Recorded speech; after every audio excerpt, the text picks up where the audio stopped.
La segunda ley de la termodinámica, tal como la planteamos anteriormente, no es una ecuación ni una relación cuantitativa, sino un planteamiento de imposibilidad.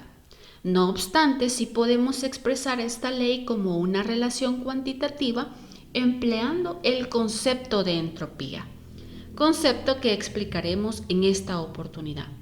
Hemos hecho mención que varios procesos se efectúan naturalmente en la dirección de desorden creciente. El flujo de calor irreversible aumenta el desorden dado que las moléculas inicialmente están acomodadas en regiones más calientes y más frías. Este ordenamiento se pierde cuando el sistema alcanza el equilibrio térmico.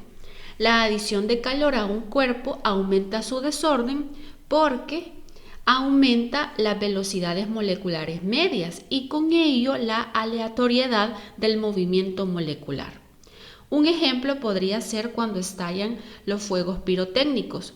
Aumenta el desorden, pues las sustancias químicas esmeradamente envueltas dentro de cada petardo se dispersan en todas las direcciones y la energía química almacenada se convierte en energía cinética aleatoria de los fragmentos. Pero, ¿qué es la entropía? Bien, podemos decir que la entropía es una propiedad intrínseca del sistema, relacionada funcionalmente con las coordenadas mensurables que caracterizan el sistema. Vamos a hablar nosotros en esta oportunidad de entropía termodinámica, que es una magnitud que mide la parte de la energía que no puede utilizarse para producir trabajo. O también quizás la definición más comúnmente escuchada, que es el grado de desorden que poseen las moléculas que integran un cuerpo. O también el grado de irreversibilidad alcanzada después de un proceso que implica transformación de energía. La entropía es la base del cálculo para los procesos irreversibles. Eso lo veremos más adelante. Bien, introducimos el término para la entropía, que va a ser una S mayúscula, y definimos como el cambio infinitesimal de entropía durante un proceso reversible infinitesimal a una temperatura absoluta T como la siguiente expresión. Podemos ver que las unidades de la entropía son joules por Kelvin. Bien, si se agrega calor total Q durante un proceso isotérmico reversible a la temperatura absoluta T, el cambio de entropía total está dado por la siguiente expresión que podemos ver. Podemos generalizar la definición de cambio de entropía para incluir cualquier proceso reversible que lleve de un estado a otro, sea isotérmico o no. Representamos el proceso como una serie de pasos reversibles infinitesimales. Durante un paso se agrega una cantidad infinitesimal de calor, por ejemplo de Q, al sistema a una temperatura absoluta T. Luego vamos sumando, ¿verdad? Es decir, integrando los cocientes del diferencial de calor para todos los procesos. Es decir, que definimos como el cambio de entropía como la integral del diferencial de calor entre la temperatura absoluta, donde I y F se refieren a los estados iniciales y finales. Bien, como la entropía es una medida del desorden de un sistema en un estado específico, es importante mencionar que depende solo del estado actual del sistema, no de su historia. Cuando un sistema pasa de un estado inicial con una entropía, por ejemplo, SI, a un final con una entropía SF, el cambio de entropía no depende de la trayectoria que lleva del estado inicial al estado final. Podemos decir entonces que el cambio en la entropía al ir de un estado al otro tiene el mismo valor para todas las trayectorias reversibles que unan los dos estados. Este es el delta de entropía o delta S, ya que depende únicamente de las propiedades de los estados de equilibrio inicial y final. Entonces es importante destacar que estamos definiendo el cambio en la entropía en vez de la entropía misma, semejante a cómo se definió el cambio de energía interna, si recuerdan cuando hablábamos en la primera ley. Igualmente, la entropía es una función de estado, por lo que acabamos de mencionar. Pero son magnitudes muy distintas, eso sí. Vamos a definir ahora el cambio de entropía para un proceso adiabático reversible. Recordemos que un proceso termodinámico adiabático tiene la característica que la transferencia de calor es igual a cero. Como definimos, el cambio de entropía es igual al cociente del calor entre la temperatura absoluta. Y ya que el calor es igual a cero, el cambio de entropía va a ser igual a cero. Y aquí es donde hablamos de un proceso isoentrópico. Ahora vamos a definir el cambio de entropía para los procesos cíclicos. Comenzaremos haciendo referencia al ciclo reversible de Carnot.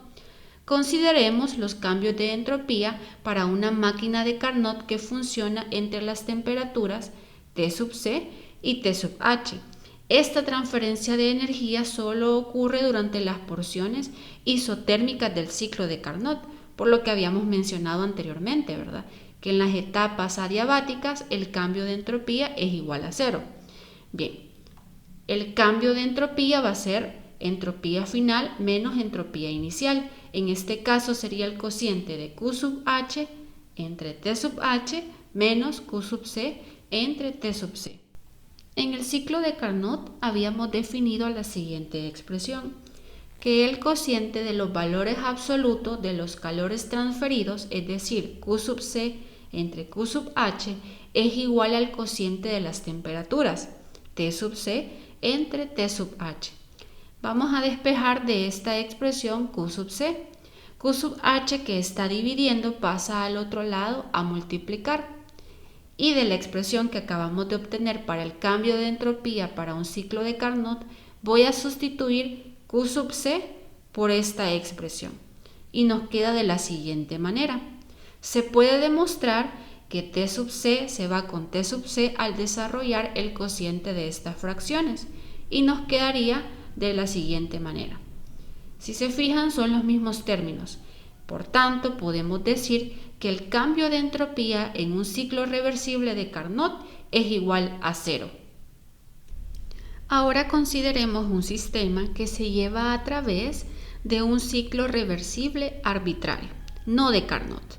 Ya que la entropía es una variable de estado y en consecuencia solo depende de las propiedades de un estado de equilibrio conocido, se concluye que el cambio de entropía es igual a cero para cualquier ciclo reversible. Repetimos, el cambio de entropía total en cualquier ciclo reversible siempre es cero. Aquí podemos ver un gráfico de temperatura contra entropía, en este caso específico para el ciclo de Carnot. Así se miraría el ciclo de Carnot en un gráfico temperatura contra entropía. Aquí podemos ver los puntos claves. Aquí si recuerdan, cuando vamos de A a B es una expansión isotérmica. Hay una transferencia de energía, en este caso se absorbe calor, entonces hablamos de un cambio de entropía. De B a C, si recuerdan, es una expansión adiabática, aquí es un proceso isoentrópico. De C a D hay una pérdida de calor, entonces hay un cambio de entropía. Y de D a A, que es una compresión adiabática, podemos ver cómo se miraría entonces este proceso que es isoentrópico. En este gráfico es importante destacar de temperatura contra entropía, el área que está encerrada es el calor neto o el calor del ciclo. Consideremos un proceso cuasiestático infinitesimal para un gas ideal. ¿Por qué infinitesimal? Porque queremos que sea reversible. Partimos de la primera ley de la termodinámica en términos diferenciales. El cambio de la energía interna la podemos expresar de la siguiente manera, al igual que el trabajo, dado que hay una variación de temperatura y de volumen. En el caso de la presión podemos sustituir por la siguiente expresión, nRT. Suponiendo que el calor específico se mantiene constante, dividimos toda la expresión entre la temperatura. Obtenemos esta expresión. Este cociente de acá es muy importante pues indica un cambio fraccionario de volumen y es una medida del aumento en el desorden molecular. Integramos la siguiente expresión, recordando que el cambio de entropía se define como la integral del calor reversible entre la temperatura. Podemos calcular su valor por medio de la siguiente expresión. Esta ecuación va a ser de mucha importancia. En el caso de un proceso de fusión o de vaporización, nuevamente planteamos el cambio de entropía como la integral del calor reversible entre la temperatura. Dado que este proceso se realiza a temperatura constante, la temperatura sale de la integral y nos queda la siguiente expresión. Integrando nos dice que el cambio de entropía es igual al cociente del calor y la temperatura. Y como el calor de vaporización o fusión se define como el producto de la masa y el calor latente de fusión o vaporización, valores que son constantes, el cambio de entropía se calcula con la expresión siguiente. Recordando que dependiendo si va a ser un proceso de fusión o de vaporización, así puede ser este producto que se le agregue el signo más o el signo menos. Para comprender mejor todo lo anterior, desarrollaremos una serie de ejemplos en el próximo video.